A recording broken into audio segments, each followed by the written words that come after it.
All of us are called by God. All of us. And so the question is not, is God calling me?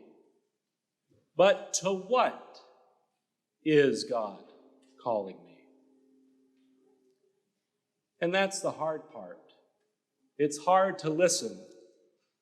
It's hard to see. We're surrounded by distractions, like that train that goes by every time I start my sermon. Or obligations, responsibilities, and any other thing that demands our time and attention. And so when God speaks,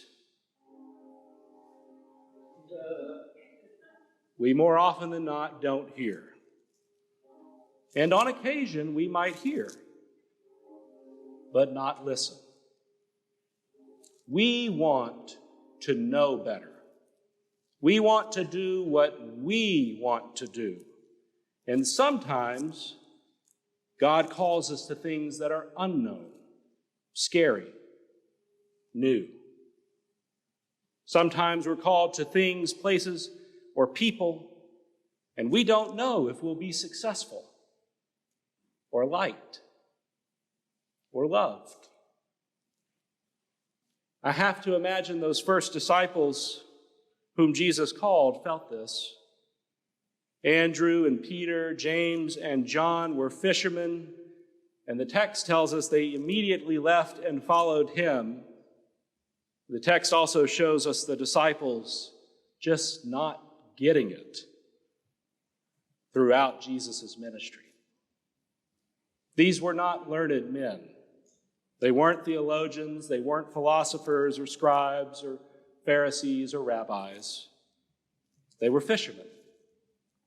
They were just some guys who Christ transformed into apostles. And so they must have wondered at some point what the future held for them.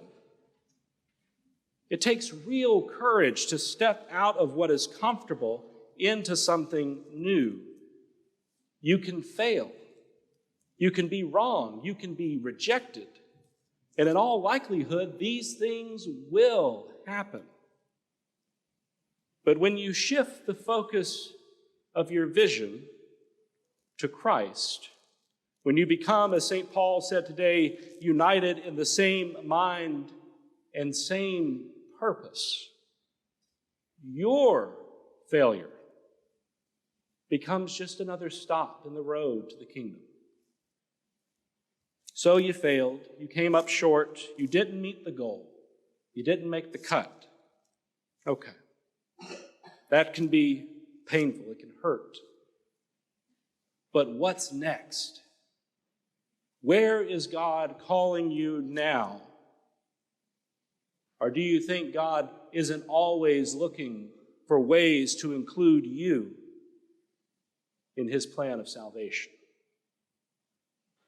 We might want to say that we tried something and it didn't work, so let's just go back to what we were doing before. We can resign ourselves to defeat. That is an option. But we can also press forward toward the goal despite our losses, our failures, our defeats.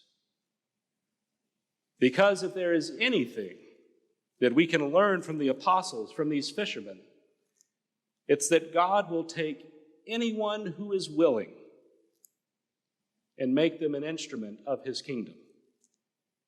If there is anything we can learn from the cross, it's that God can use any defeat and create a victory. If there is anything we can learn from the Eucharist, it is that God makes his greatest gifts from broken things. So where is God calling you? To what are you being called? And are you listening?